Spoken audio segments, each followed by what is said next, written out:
Good morning. Hope you all enjoyed the baseball game last night. I hope that's just the future to come.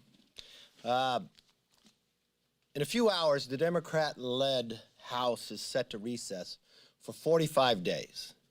Then we'll come back for just 11 legislative days.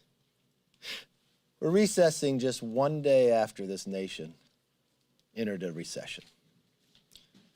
Before they leave, let's acknowledge the Democrats have no plan to help Americans who are paying the highest prices in 40 years.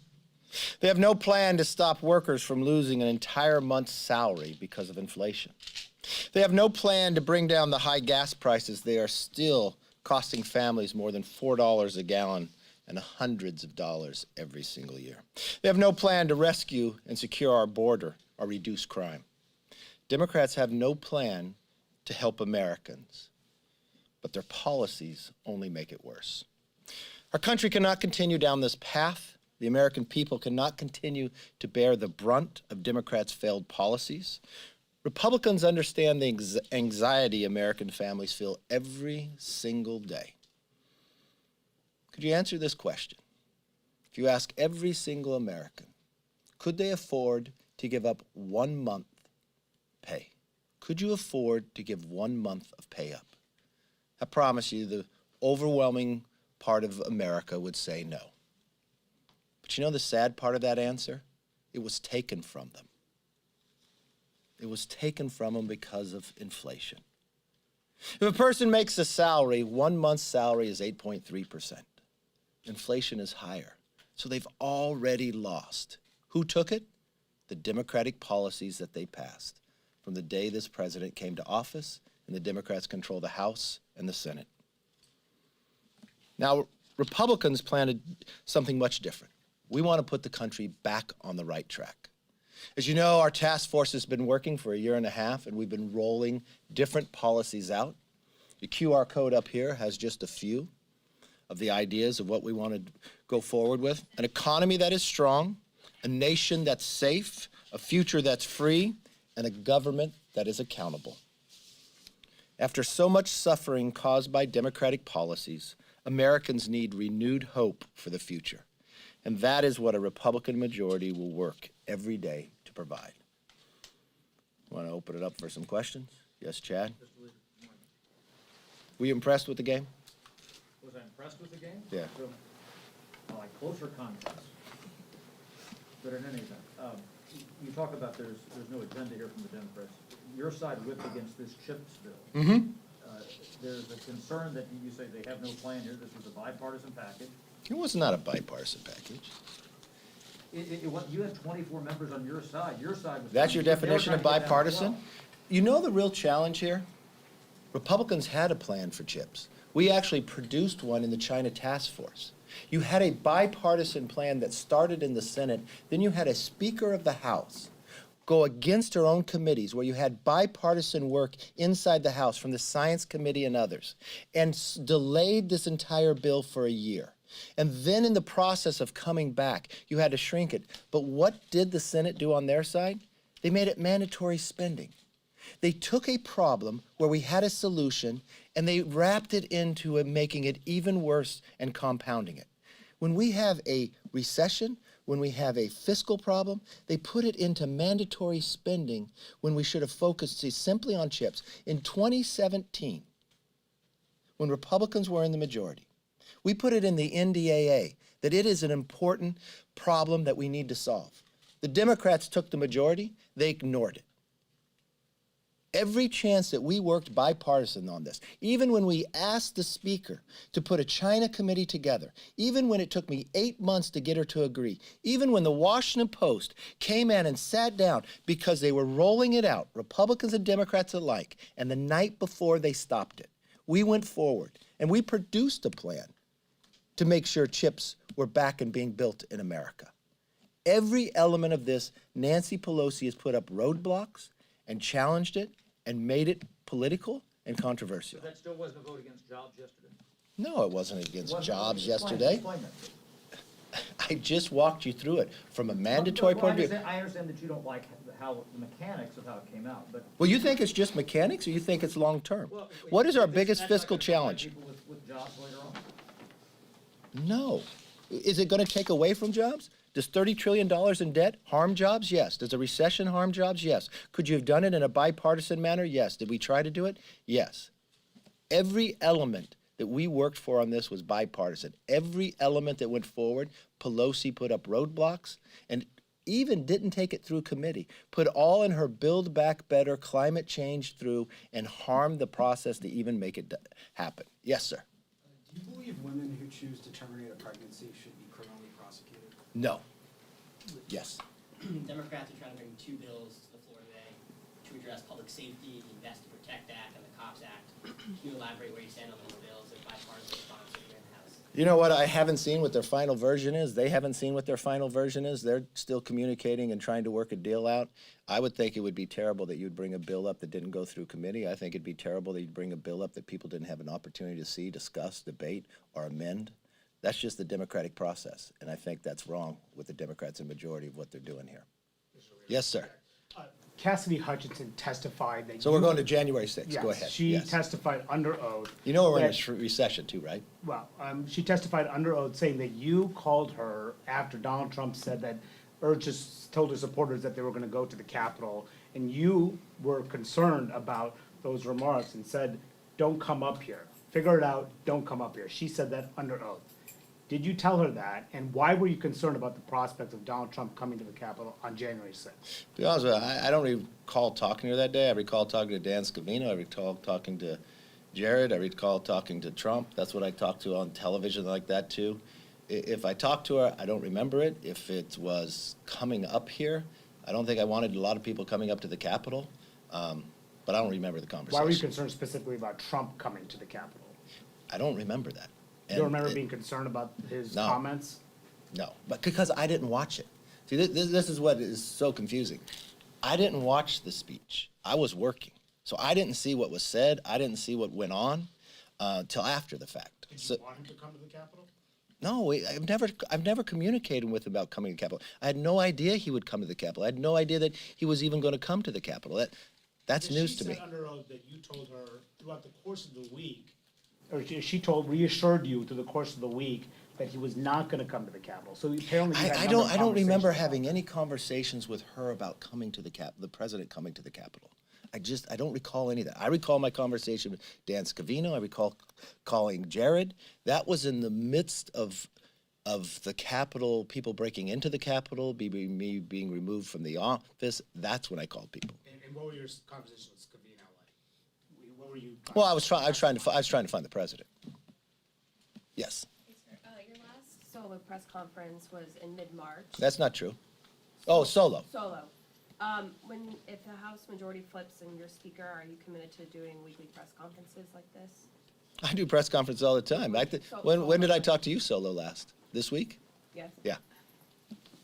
Ashley, you mentioned the Republican agenda. I'm curious if you're elected speaker this year or early next year, will you continue the select committee on the climate crisis that Democrats created for this Congress? We'll look at everything and see where we want to go together, but no decisions have been made. Mayor Bowser has called on the National Guard to come to PC and help respond to migrants being bused here, while the White House has accused Republicans of using these migrants as a political pawn. What's your reaction to that? Is that what's going on here? Not at all. So they're concerned about migrants coming to America illegally within their cities. Have they ever been to the border? They're concerned about bringing National Guards in after what was happening here during the summers, and people's safety was concerned, and they didn't think the National Guard should be there then. It just shows the hypocrisy of the mayor and the hypocrisy of the White House. Why don't they secure the border? Because what has happened because of their actions, every single community in America is now a border city.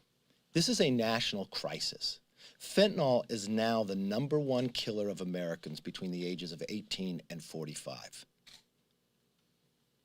This is their policies, which they created. It created a national security issue throughout the entire country. The hypocrisy is that they won't go to the White House to try to make him secure this border. Yes, sir. Yeah, we'd like to know your position regarding the Puerto Rico Status Act and what the Congress should do about that issue. You know what? I haven't been able to see that bill yet, read through it. I know Puerto Rico has has had many votes down there to determine whether they're Commonwealth or statehood, but I'll continue to look at that bill and let you know. Mr. Leader, in the past, you've said you support members of Congress trading individual stocks. If the Speaker brings... I'm sorry, what did you say I said?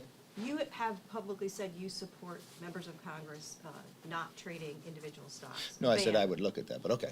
So if the Speaker does bring up a bill to do that, to ban members and their spouses from trading stocks, would you vote for it? Would you urge your conference to vote for I it? think it's ironic that the Speaker of the House now talks about bringing up a bill at the very end of the term of Congress. So her husband could trade all the way through, but now it becomes a crisis? Look, I think the Speaker of the House has greater determination of what comes to the floor, what gets out of the committee. And her husband didn't just trade stock, he traded options. I think what her husband did was wrong. If you say, when she said she never told him anything, I know they spent their time together overseas, and when they're coming back, I'm sure she had conversations on the phone about what was going to be on the floor. I'm sure she had conversations about what the chip version finally looked at.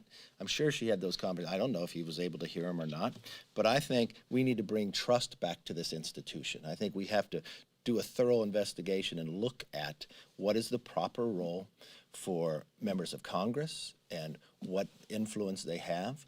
And I don't think the proper way to do this is Nancy Pelosi writing the bill, because we have proven that she can't do that. It should be a bipartisan manner, and we should look at it through committee, and this is something that we will do in the majority, putting new rules forward to make sure that you have trust in this House and the ability, knowing that people is not investing in a place that they have influence. Will you Just to commit be not clear, talking to your spouse about legislation if you become Speaker? Talking about legislation, You or commit not to will I your commit spouse? to not invest based upon legislation? Yeah. If you notice, I only own mutual funds. We don't buy any individual stocks. So just to be clear, if you become Speaker, will you commit to advancing legislation to ban members and their spouses from trading? I think I would stocks? look all the way through it. What I've told everybody, we will come back and we will not only investigate this, we will come back with a proposal to change the current behavior. Thank you. Just following up quickly on Olivia's question, as the Republican leader, will you commit to holding the weekly solo press conferences every week for the remainder of this term? You know, just if like it's going to be previous- every as single Speaker? week, I don't know what's going to happen every single week, but I'll commit to always have press conferences. And then Yes. Just a follow-up question. As you look ahead to next year and mapping out the potential agenda for the majority and some of the oversight priorities, are the results of the last election, the 2020 election, on the agenda at all in terms of oversight concerns for the next Congress? Look, at our greatest concerns right now is the economy of America, the cost of living for every single American. Americans losing a month of their paycheck, the price of gasoline. That's our focus. We want to become energy independent, lower the price of gas. We want to make you feel safe in your streets. Homicides are now at a 20-year high. This defunding of police, we told them it was wrong then, and it's wrong now. We're going to give bonuses to make sure individuals, officers can join the forces, that they could have the training to do the job. We're going to make sure prosecutors uphold the law. When it comes to the border, we're going to secure it in the movement of fentanyl and illegal drugs into our country. We're going to change the supply chain dependency on China and move it back to America. And yes, we'll get into other issues as well. I do not believe men should be competing with women in sports. It'll have a plan to put America back on the right track. And yes, we'll hold this government accountable. We'll want to know why that decisions were made the way they were leaving Afghanistan. We'll want to know where the origins of COVID actually began. Why, with the Democrats holding the majority, why haven't they had one hearing to know where that's happened? And yes, we'll want to know why the Attorney General goes after parents who simply want to go to a school board meeting to know what's happening in their kids' education. And yes, part of our commitment to America will have a Parents' Bill of Rights. The parents should have a say in their kids' education. They should know what's going on at the school as well. That's what our focus. Number one, the economy, the cost of living. You know, it wasn't just Republicans who warned the Democrats. Their American Rescue Plan, that $2 trillion that only Democrats voted for, Steve Ratner calls it the original sin of inflation. Larry Summers warned him ahead of time. The fear that it would shoot up inflation. We're now sitting in a recession. I remember what Nancy Pelosi said in 2008. She defined a recession exactly as everybody else in the world did. 2 down quarters. It'll be interesting if you ask her that question. Will she try to redefine it like the Democrats do now? Is it only a recession in 2 down quarters if the president is a Republican? And the interesting part is you can take every graph you want to see. When did inflation start skyrocketing? After the swearing in of the president and the passing of the American Rescue Plan, where it was only Democrat votes. So are we focused? Yes, we're very focused. The cost of living is too high. We have not seen this in 40 years. The pain that is causing every single American family. I go back to the simple question. You ask the American family. I'm looking forward to CNN to finally ask this question. Could you afford to give up 1 month pay? Raise that question and see how many people said yes. The sad part is that regardless of how they answered the question, it was all taken from them. It was taken from them because of the Democratic policies creating this inflation. And it's not just inflation they created. They created the crime crisis from their defunding the police and the election of these liberal prosecutors. Even San Francisco, that only has a Republican registration about 6.7%, recalled their DA, recalled their school board. It's only the Democrats in Washington who don't understand what's happening in this country, who are willing to go on recess in the middle of a recession. And their answer to it is, no, it's just a slowing of growth. Remember when they told us it wasn't real inflation, it's just discretionary? Then it had peaked at 7. Then it was Putin's problem. They blame everybody else except the policies, and then name me the worst part of what they have done besides create this. They have no plan to fix it, and they're going on recess. So not Yes, the ma'am. last election. How do you feel about the prospect of President Trump announcing a presidential run for the midterms, and how that would affect the midterms, and have you talked to him about that at all? Look, I was just with the president this week. The only thing the president and I talk about is turning this country around, is winning in 2022. You know, if President Trump was in office today, we wouldn't have inflation. We wouldn't have a national security problem at the border. We wouldn't have crime and homicides at a 20-year high. He loves this country and he wants to see this country back on the right path. And that's the focus he and I are both a part of. What does that mean for a presidential run in the midterms? Would that help? The president's only focus is on winning the midterms, and that's my focus as well. Hope you all have a great weekend. Take care.